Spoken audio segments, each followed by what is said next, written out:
Dear friends, welcome to the video. അപ്പോൾ എല്ലാ ഫ്രണ്ട്സിനും സുഖമാണെന്ന് വിശ്വസിക്കുന്നു.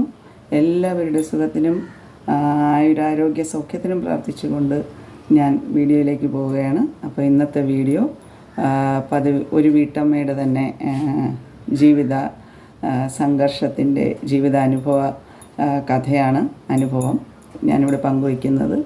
അപ്പോൾ നമുക്ക് നേരെ വീഡിയോയിലേക്ക് പോകാം. ഈ വീട്ടമ്മ ഞാൻ നേരിട്ടറിയുന്ന ഒരു വീട്ടമ്മ കൂടിയാണ്.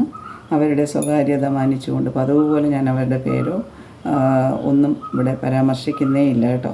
അപ്പം ഞാനിത് പറയുന്നത് തന്നെ ഏതെങ്കിലും ഒരു വീട്ടമ്മയ്ക്ക് എൻ്റെ വാക്കുകൾ കുറച്ചെങ്കിലും ഒരു തീരുമാനമെടുക്കാൻ സഹായിക്കുന്നുവെങ്കിൽ, അല്ലെങ്കിൽ ഒരാശ്വാസമാകുന്നുവെങ്കിൽ അങ്ങനെ ആകണം എന്നുള്ളതാണ് എൻ്റെ ആഗ്രഹം. അപ്പോൾ നേരെ തുടങ്ങാം.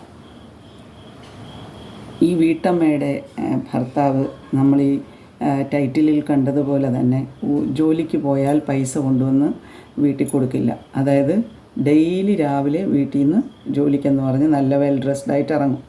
അദ്ദേഹം പറയുന്ന ജോലി അദ്ദേഹം എന്നല്ല, അയാൾ എന്ന് തന്നെ ഞാൻ ഇവിടെ പറയുകയാണ്. കാരണം ഒരു റെസ്പെക്റ്റും അർഹിക്കാത്ത ഒരു വ്യക്തിയാണ് ഈ വീട്ടമ്മയുടെ ഹസ്ബൻഡ് എന്ന് പറയുന്നത്. അപ്പോൾ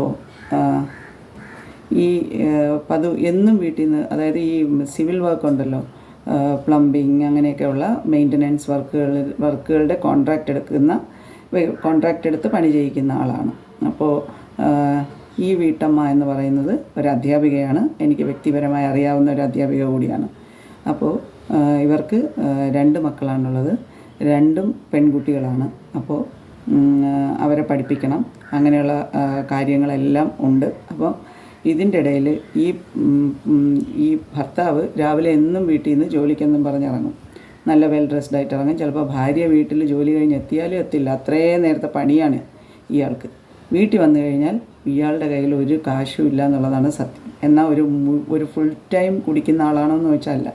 വല്ലപ്പോഴുമൊക്കെ കുടിക്കും, വല്ലപ്പോഴും സിഗരറ്റ് കണ്ടിന്യൂസ് ആയിട്ട് വലിക്കുന്ന ഒരു വ്യക്തിയാണ്. അപ്പോൾ സ്മോക്കിംഗ് ഹാബിറ്റായിട്ടുള്ള ഒരു വ്യക്തിയാണ്. വീട്ടിൽ വന്നാൽ ഭാര്യയുടെ അടുത്തും മക്കളുടെ അടുത്തുമൊക്കെ ഭയങ്കര സ്നേഹമായിട്ടൊക്കെ ചിലപ്പോൾ പെരുമാറും. പക്ഷെ അയാളുടേതായ ഒരാവശ്യം വന്നു കഴിഞ്ഞാൽ അയാൾക്ക് ഈ സ്നേഹവും കാര്യങ്ങളും ഒന്നുമില്ല എന്ന് മാത്രമല്ല, വീട്ടിൽ എന്ത് സംഘർഷം ഉണ്ടാക്കാനും മടിക്കാത്ത ഒരു വ്യക്തിയാണ്. പുള്ളിയുടെ സ്വഭാവം എന്ന് പറഞ്ഞാൽ എവിടെയെങ്കിലും പോയി ഒരു ജോലി ചെയ്ത് ഇൻ കേസ് ഒരു 10,000 രൂപ ഈ വീട്ടിൽ കൊണ്ടുവന്ന് കൊടുത്തു കഴിഞ്ഞാൽ ഈ 10,000-ന് 20,000 രൂപയായിട്ട് ഈ ഭാര്യയുടെ കയ്യിൽ നിന്ന് എങ്ങനെയെങ്കിലുമൊക്കെ വാങ്ങിച്ചെടുക്കും. അതാണ് പുള്ളിയുടെ പ്രധാന വിനോദങ്ങളിൽ ഒരു വിനോദം എന്ന് പറയുന്നത്. അപ്പോൾ ഭാര്യ തുടക്കം മുതലേ എൻ്റെ വീട്, എൻ്റെ ഹസ്ബൻഡ്, എൻ്റെ മക്കളെന്ന് വിചാരിച്ച് നാട്ടുകാരെന്ത് വിചാരിക്കും, വീട്ടുകാരെന്ത് വിചാരിക്കും, ഞാൻ ജോലി ചെയ്യുന്ന സ്ഥാപനത്തിലുള്ള ആൾക്കാരെന്ത് വിചാരിക്കും, ഈ ഭർത്താവിനെ നമ്മൾ ഉപേക്ഷിച്ച് കളഞ്ഞ് ജീവിക്കുന്നത് എങ്ങനെയാണ്, അത്രയും വലിയൊരു കടുത്ത തീരുമാനം എടുക്കാനുള്ള ആ ഒരു മാനസികമായ ധൈര്യം ആ വീട്ടമ്മയ്ക്ക് തീരെ ഇല്ലായിരുന്നു. അപ്പോൾ ഞാനും ആ ഒരു വയസ്സിലൊക്കെ കടന്നു പോകുമ്പോൾ എനിക്കും ഒരു 26, 27, 27 വയസ്സ്, 28 വയസ്സിലൊക്കെ നമുക്ക് കടുത്ത തീരുമാനങ്ങൾ എടുക്കാൻ പറ്റില്ല. ഇപ്പം നമുക്കിതൊക്കെ പറയാൻ എളുപ്പമാണ്, കാരണം നമ്മൾ ആ ഫേസൊക്കെ കടന്നു വന്നതുകൊണ്ട് ഇപ്പം നമുക്ക് അത് ഉപദേശിക്കാനും ഒക്കെ നമുക്ക് എളുപ്പമാണ്. പക്ഷേ നമ്മൾ അത്തരത്തിലൊരു തീരുമാനം എടുക്കുന്ന വ്യക്തിക്ക് മാത്രമേ അറിയാൻ പറ്റുള്ളൂ അത് എത്രത്തോളം ബുദ്ധിമുട്ടുള്ള ഒരു കാര്യമാണെന്ന്, അല്ലേ? നമ്മുടെ ജീവിതം വെച്ചുള്ള ഒരു കളിയാണ് ഇതൊക്കെ. അപ്പോൾ വീട്ടിൽ നിന്ന് കുറേ സ്വർണം കൊടുത്തിരുന്നു. ആ സ്വർണ്ണം എല്ലാം ഇയാൾ പല ബാങ്കുകളിലായിട്ട്, പ്രൈവറ്റ് ബാങ്കിലും അല്ലാതെയുള്ള തോന്നുന്ന ഈ ചെറിയ കൂടുതൽ പലിശ നിരക്കിലുള്ള ബാങ്കുകളൊക്കെ ഉണ്ടല്ലോ, അവിടെയൊക്കെ കൊണ്ടുവന്ന് വെച്ചിട്ട് പിന്നെ എടുക്കാതായി. ഇവരുടെ കയ്യിൽ പൊന്നിൻ്റെ ഒരു തരി പോലും ഇല്ല എന്നുള്ള അവസ്ഥയായി. അപ്പോൾ ഭാര്യ ജോലിക്ക് പോയി കിട്ടുന്ന ശമ്പളം കൊണ്ടുവന്ന് വാടക കൊടുക്കുക, പിന്നെ മക്കളെ പഠിപ്പിക്കുക. അപ്പോൾ മക്കളെ പഠിപ്പിക്കുന്ന ചിലവ് നോക്കുക, അതിനൊക്കെ അവർക്ക് തികയാതായി പൈസ. വീട്ടിൽ വളരെയധികം ബുദ്ധിമുട്ടുകൾ. വല്ലപ്പോഴും ഒരു ദിവസം ഈ പൈസ കൊണ്ട് കൊടുക്കുമ്പോൾ വാങ്ങിച്ചാൽ അതിൻ്റെ ഇരട്ടി ഇയാൾക്ക് കൊടുക്കേണ്ടി വരും എന്നുള്ളത് കൊണ്ട് തന്നെ ഇവർ പിന്നെ ഇയാളെ പൈസയെ പ്രതീക്ഷിക്കാതായി. പിന്നെ ഒരു സംഭവമുള്ളതെന്ന് പറഞ്ഞാൽ, ഇപ്പോൾ ഒരു 10,000 രൂപ അയാൾ കൊടുത്തു എന്നിരിക്കട്ടെ, അയാൾക്കൊരാവശ്യം വരുമ്പോൾ ഈ 10,000 രൂപയുടെ പേര് പറഞ്ഞ് വീട്ടിലെന്നും വഴക്കാണ്. ഞാൻ അന്ന് 10,000 രൂപ തന്നില്ലേ, ഞാൻ അന്ന് 5,000 രൂപ തന്നില്ലേ, എനിക്കിപ്പോൾ ഇത്രയും പൈസ വേണം, ഇല്ലെന്നുണ്ടെങ്കിൽ നിനക്ക് ജോലിക്ക് പോകാനും പറ്റില്ല, ഒന്നിനും പറ്റില്ല, ഞാനിവിടെ നിന്ന് ആരെയും ഒരിടത്തോട്ടും വരില്ല, പിള്ളേരെ സ്കൂളിൽ പോകാനും ഇയാൾ സമ്മതിക്കില്ല, ഹരാസ് ചെയ്യും. ഈ രീതിയിലാണ് ഹരാസ് ചെയ്ത് എങ്ങനെയെങ്കിലും ഈ ഭാര്യ, ചില സന്ദർഭങ്ങളിൽ ആ ഭാര്യയുടെ അടുത്ത് 1 രൂപ പോലും ഇല്ല. അപ്പോഴും ഇയാൾ ഹരാസ് ചെയ്യുമ്പോൾ അവർക്ക് എന്ത് ചെയ്യാൻ കഴിയുമെന്ന് ആലോചിച്ച് നോക്കുക. സിറ്റുവേഷൻ എത്രത്തോളം ഒരു ഒരു വീട്ടമ്മയെ പിടിച്ചൊല്ലിച്ചിട്ടുണ്ടാവും എന്നുള്ളത്. അവരെ കയ്യിൽ പൈസയുണ്ട്, ഒരാൾ ഹരാസ് ചെയ്യുമ്പോൾ കൊടുക്കാനെങ്കിലും ഓക്കെ, എങ്ങനെയെങ്കിലും കൊടുത്തിട്ട് ആ സിറ്റുവേഷനിൽ നിന്ന് പുറത്ത് കിടക്കാം. കൊടുക്കണമെന്നല്ല ഞാൻ പറയുന്നത്, പക്ഷേ ഒരു ചില സിറ്റുവേഷൻസ് ഉണ്ടല്ലോ. അപ്പോൾ നമുക്ക് ജോലിക്ക് ഇറങ്ങണം, നമുക്ക് വേറെ വഴിയില്ല, സ്കൂളിലെത്താതിരിക്കാൻ പറ്റില്ല. ടീച്ചർ എന്നുള്ള ജോലി എന്ന് പറയുന്നത് നിങ്ങൾക്കറിയാം, പ്രൈവറ്റ് സ്കൂൾസിലായാലും ഗവൺമെൻറ് സ്കൂൾസിലായാലും ഒരു അധ്യാപിക എന്ന് പറഞ്ഞാൽ ടൈമിലെത്തുക എന്നുള്ളത് അവരുടെ റെസ്പോൺസിബിലിറ്റിയാണ്. അതിൽ നിന്ന് ഒഴിഞ്ഞു മാറാൻ പറ്റില്ല. വീട്ടിലിങ്ങനെ പ്രശ്നമാണെന്ന് സ്കൂളിൽ ചെന്ന് പറഞ്ഞു കഴിഞ്ഞാൽ സ്കൂളിലുള്ളവരെന്ത് പറയും, അങ്ങനെയെങ്കിൽ പിന്നെ നിങ്ങൾ റിസൈൻ ചെയ്ത് വീട്ടിലിരുന്നോ, അല്ലാതെ നിങ്ങളെ കൊണ്ട്. അതുപോലെ വീട്ടിലൊരു പ്രശ്നമുണ്ടെന്ന് ഏതെങ്കിലും ഒരു പ്രൈവറ്റ് സ്കൂളിൽ അറിഞ്ഞു കഴിഞ്ഞാൽ അവർ പറയും ഈ ടീച്ചറിന് മാനസികമായി ധാരാളം പ്രശ്നങ്ങളുള്ളതാണ്, ഇവർ പഠിപ്പിക്കാൻ യോഗ്യമല്ല എന്ന് പറഞ്ഞു വിടുന്ന സ്കൂൾസ് തന്നെ ധാരാളമുണ്ട്. എനിക്ക് അത്തരത്തിലുള്ള ധാരാളം സ്കൂളുകളെ എനിക്കറിയാം. പ്രൈവറ്റ് സ്കൂൾസിൻ്റെ കാര്യമാണ് ഞാൻ പറയുന്നത്. ഞാൻ പ്രൈവറ്റ് സ്കൂളിൽ മാത്രമേ വർക്ക് ചെയ്തിട്ടുള്ളൂ. അതുകൊണ്ട് തന്നെ ഞാൻ ഓരോ അധ്യാപകരോടും പറയുന്നത്, നമ്മുടെ പേഴ്സണൽ കാര്യങ്ങൾ നമ്മൾ ഒരിക്കലും ഒരു പരിധിയിൽ കൂടുതൽ നമ്മൾ വർക്ക് ചെയ്യുന്ന സ്ഥാപനങ്ങളിൽ നമ്മൾ ആരോടും പറയാൻ പാടില്ല എന്നുള്ളത്. അല്ലെങ്കിൽ അവിടുത്തെ ജോലി റിസൈൻ ചെയ്തിട്ട് നമുക്ക് നമ്മളെ ഫ്രണ്ട്സിൻ്റെ അടുത്ത് വേണമെങ്കിൽ ഡിസ്കസ് ചെയ്യാം. കാരണം നമുക്കെതിരെ തന്നെ അവരിത് വീണ്ടും ഉപയോഗിക്കുമെന്നുള്ളത് നമുക്കറിയാം. അതൊരു ചെറിയ കാര്യം ആയിക്കോട്ടെ, അതെപ്പോഴും ഒരു ലെസൺ തന്നെയാണ് ലൈഫിൽ നിന്ന് ഞാൻ പഠിച്ചിട്ടുള്ളത്. അപ്പോൾ നമുക്ക് ഏറ്റവും തുറന്നു പറയാൻ കഴിയുമെന്ന് ഉറപ്പുള്ള ഒരു വ്യക്തിയോട് മാത്രമേ നമ്മുടെ ജീവിത സാഹചര്യങ്ങൾ നമ്മൾ തുറന്നു പറയാവൂ. അല്ലെന്നുണ്ടെങ്കിൽ അവർ അവസരം കിട്ടുമ്പോൾ നമ്മളെ അത് വെച്ച് ചൂഷണം ചെയ്യാനും നാണം കെടുത്താനും അപമാനിക്കാനും ഒക്കെ ശ്രമിക്കുമെന്നുള്ള കാര്യത്തിൽ ഒരു സംശയവുമില്ല.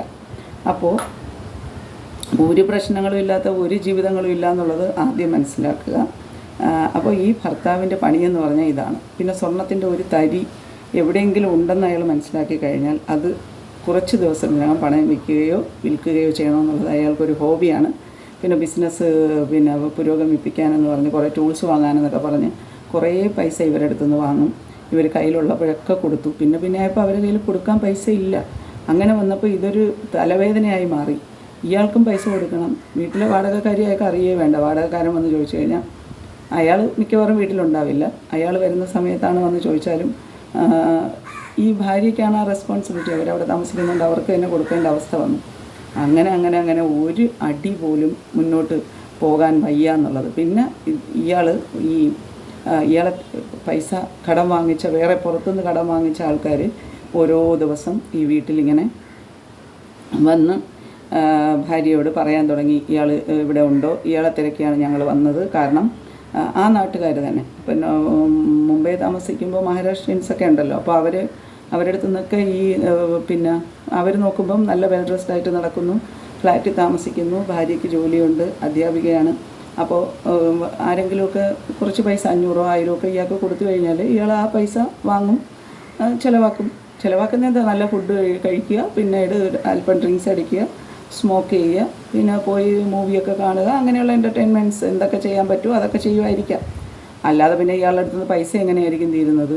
എന്നിട്ട് വീട്ടിലൊന്നും അറിയാത്ത മട്ടി വന്നങ്ങ് ഇരിക്കുക. അപ്പം എത്ര വീട്ടിൽ വന്ന് അവർ പറയും, നിങ്ങളായാലും നമുക്ക് ഈ പൈസ തന്നേ പറ്റുള്ളൂ, അല്ലെങ്കിൽ ഞങ്ങൾ ഇയാളെ അങ്ങനെ ചെയ്യും ഇങ്ങനെ ചെയ്യും, ഭീഷണി. 2 പെൺകുട്ടികളും വൈഫും ചെറുപ്പക്കാരിയാണ്. അപ്പോൾ അങ്ങനെയുള്ളൊരു ഫ്ലാറ്റിൽ ഡെയിലി ഇതുപോലെ ആൾക്കാർ വന്ന് ബുദ്ധിമുട്ടിക്കാൻ തുടങ്ങിക്കഴിഞ്ഞാൽ ജീവിതം ദുസ്സഹമായി വരില്ലേ ആർക്കായാലും? ഒന്ന് ആലോചിച്ച് നോക്കണം. ഈ ഒരു ജോലിക്ക് പോകാത്ത ഒരു ഭർത്താവുള്ള ഒരു കുടുംബം എങ്ങനെയാണ് പോകുന്നത് എന്നുള്ളതിനെക്കുറിച്ചാണ് ഞാനിവിടെ പറഞ്ഞത്. ഇത് ചെറിയ വാക്കുകളിൽ ഞാൻ വളരെ ചെറുതായിട്ടാണ് പറഞ്ഞത്. പക്ഷെ അവരനുഭവിച്ച ജീവിത യാതനകളും സംഘർഷങ്ങളും എന്ന് പറയുന്നത് അത്രയേറെ ദുസ്സഹമായ സംഘർഷങ്ങളായിരുന്നു.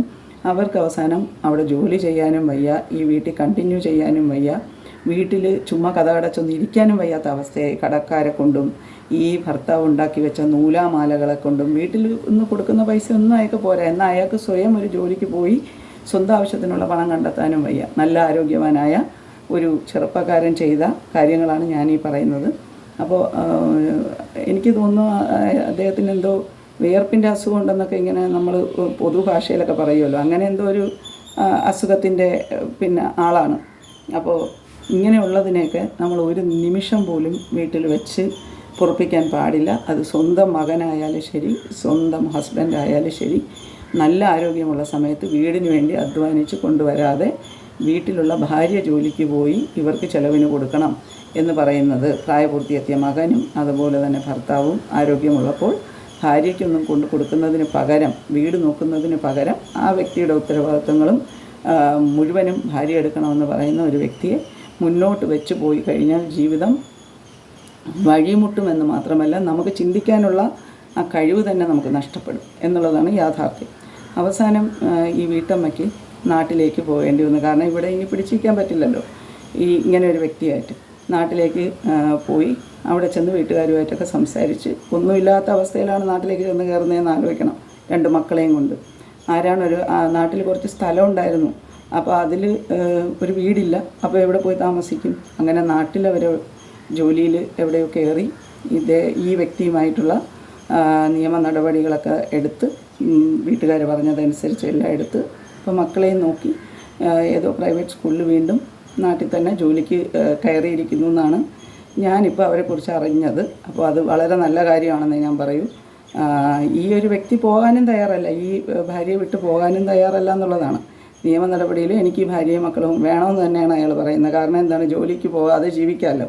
ഈ ഭാര്യയാകുമ്പോൾ കൊടുത്തുകൊണ്ടിരുന്നു, അപ്പോൾ അതുകൊണ്ട് ഇനിയും കൊടുക്കുമെന്നുള്ള ഒരു പ്രതീക്ഷയാണ് ഇയാൾക്ക്. അല്ലാതെ ഞാനിനി ജോലിക്ക് പോകണമെന്നുള്ളത് അയാളുടെ ചിന്തയിലോ സ്വപ്നങ്ങളിലോ പോലും ഇല്ലെന്നുള്ളത് ഓർക്കുക. അപ്പോൾ ഒരു ജോലിക്ക് പോകാത്ത ഒരു ഭർത്താവ് ആരോഗ്യമുള്ളപ്പോൾ ആരോഗ്യമില്ലാത്ത അവസ്ഥ നമ്മളെ നന്നായി നോക്കി ആരോഗ്യമില്ലാത്തൊരവസ്ഥ വരുമ്പോൾ നമ്മളെ കയ്യിലുള്ളത് കൊടുത്ത് അവരെ ഭർത്താവിനെ നല്ല രീതിയിൽ നോക്കേണ്ടത് ഒരു ഭാര്യയുടെ കടമയാണ്. അതുമാത്രമല്ല ഏതൊരു നല്ല ഭാര്യയും തന്നെ നന്നായി സംരക്ഷിച്ച ഒരു ഭർത്താവിനെ ഒരിക്കലും നോക്കാതിരിക്കില്ല എന്നാണ് എൻ്റെ വിശ്വാസം. പക്ഷേ ഇതുപോലെ ഭാര്യയുടെ തലയ്ക്ക് ഭാരമായി മാറുന്ന ഒരു ചുമട് നമ്മളെടുത്തുകൊണ്ട് കിടക്കേണ്ട കാര്യമൊന്നുമില്ല അല്ലേ. ഈക്വൽ പാർട്ട്ണർഷിപ്പിൽ നടക്കുന്ന വിവാഹം, അതിൽ 2 പേർക്കും തുല്യ പങ്കാളിത്തമുണ്ട്. ഇനിയിപ്പോൾ ഭാര്യ ജോലിക്ക് പോകുന്നില്ലെങ്കിൽ തന്നെ ഭാര്യയ്ക്ക് വീട്ടിൽ ധാരാളം ജോലിയുണ്ട്.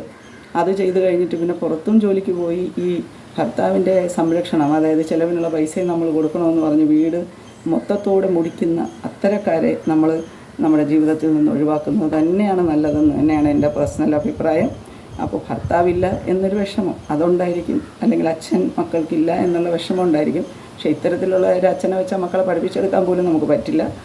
മക്കൾക്കൊന്ന് സമാധാനമായിട്ട് ഫുഡ് കഴിക്കാനുള്ള ഒരു അന്തരീക്ഷം പോലും ആ വീട്ടിലുണ്ടാവില്ല. ഫുഡ് വാങ്ങാനുള്ള പൈസ പോലും ഉണ്ടാവില്ല. അപ്പോൾ ഒന്ന് ആലോചിച്ച് നോക്കൂ, ഇത്തരത്തിലൊക്കെ ജീവിത യാതനകളിൽ കൂടെ കടന്നു പോകുന്ന നമുക്ക് ചുറ്റും എത്ര പേരാണുള്ളത്. അപ്പോൾ ഇനി വേറൊരു കാര്യം പറയാനുള്ളത്, 1-2 കമൻറ്റുകളിൽ എനിക്ക് വന്നിട്ടുണ്ടായിരുന്നു. ടീച്ചർ, നിങ്ങൾ ഈ പറയുന്ന ജീവിതാനുഭവങ്ങളെല്ലാം നിങ്ങളുടെ സ്വന്തം ജീവിതാനുഭവങ്ങളാണോ എന്നുള്ളത്. എൻ്റെ സ്വന്തം ജീവിതാനുഭവം ഞാൻ ഇതുവരെ ഈ വീഡിയോകളിൽ ഇട്ടിട്ടില്ല. എൻ്റെ ജീവിതാനുഭവം തുടർന്നുള്ള വീഡിയോകളിൽ ഞാൻ ഇടുന്നതായിരിക്കും. ആ അനുഭവം ഇടുമ്പോൾ തന്നെ ഇത് എൻ്റെ ജീവിതം എന്ന് പറഞ്ഞ ടൈറ്റിലിൽ തന്നെ ഉണ്ടാവും. എൻ്റെ ജീവിതാനുഭവം എനിക്ക് പങ്കുവയ്ക്കുന്നതിൽ യാതൊരു വിധമായ അഭിമാനക്കുറവോ അല്ലെങ്കിൽ എന്തെങ്കിലും തരത്തിലുള്ള ബുദ്ധിമുട്ടുകളോ ഇല്ല. എന്ത് പറയുന്നതും വളരെ ജെനുവിനായി പറയുക, വളരെ റിയലായി പറയുക എന്നുള്ളതാണ്. പലരുടെയും ജീവിതം പല രീതിയിലാണ്. അപ്പോൾ ഓരോ ജീവിതങ്ങളും ഞാനിവിടെ പങ്കുവയ്ക്കുന്നത് എനിക്ക് നേരിട്ട് അറിയാവുന്ന, വ്യക്തിപരമായി അറിയാവുന്ന ചില വീട്ടമ്മമാരുടെ ജീവിത അനുഭവങ്ങളാണ്. ഏതെങ്കിലും ഒരു വീട്ടമ്മ ഒന്ന് കരഞ്ഞുകൊണ്ട് എന്നോടൊരു കാര്യം പറഞ്ഞാൽ എനിക്കപ്പോൾ തന്നെ എൻ്റെ മനസ്സ് അലിയും. കാരണം ഞാൻ വളരെയധികം നേരത്തെ തന്നെ പറഞ്ഞിട്ടുണ്ട്, സെൻറ്റിമെൻ്റലാണ്. എനിക്ക് ഒരാളുടെ വേദന കണ്ടു നിൽക്കാനൊന്നും പറ്റില്ല. അപ്പോൾ എനിക്ക് തോന്നി എൻ്റെ വീഡിയോസ് വഴി ഇത്തരം ജീവിതാനുഭവങ്ങൾ പങ്കുവയ്ക്കുന്നവരുടെ കാര്യങ്ങൾ നിങ്ങളുമായി ഷെയർ ചെയ്യാമെന്ന്. എൻ്റെ ജീവിതാനുഭവങ്ങൾ ഞാൻ ഇടുമ്പോൾ അതിൽ പ്രത്യേകം ഉണ്ടാവും ഇതെൻ്റെ ജീവിതമാണ് എന്നുള്ളത്. അത് തുടർന്നുള്ള വീഡിയോകളിൽ നിങ്ങൾക്ക് കാണാം. എൻ്റെ ജീവിതത്തിൽ ഞാൻ നേരിട്ട അനുഭവങ്ങൾ എന്തൊക്കെയാണെന്നുള്ളത്.